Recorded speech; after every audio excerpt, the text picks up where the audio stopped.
السمنة البلدي غالية، مولعة نار، مش عارفة تعملي ايه، بدل ما تضربي اخماس في اسداس اعملي زيي.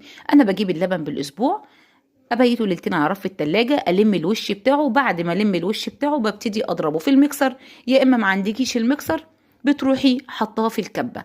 بس خدي بالك لازم لو تحطيه في الكبه يكون ساقع جدا، وبرضك نفس الكلام لو هتضربيه في الميكسر يكون ساقع كده، يتضرب في بعضه لغايه ما يبقى شبه الكريمه، تروحي نازله عليه بكوبايه ميه متلجه. ده لو في الكبه. في الميكسر عادي جدا تضربيه لغايه ما يفصل مع نفسه.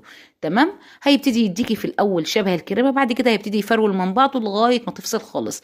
هتجمعيها كور، هتجيبي بوله كده فيها شويه ميه ساقعين، وتاخدي منها وتكوري في قلب الميه الساقعه هتلم معاكي. وادي مراحل تسييحها بالتفصيل، والفيديو عندك في القناه. سيحتها لك بطريقتين، وعملتها بوش اللبن وعملتها بالزبده. لو انت حابه تشوفي الطريقه بالظبط عندك على القناه. ونتقابل فيديو جديد ان شاء الله، ومتنسوناش باللايك.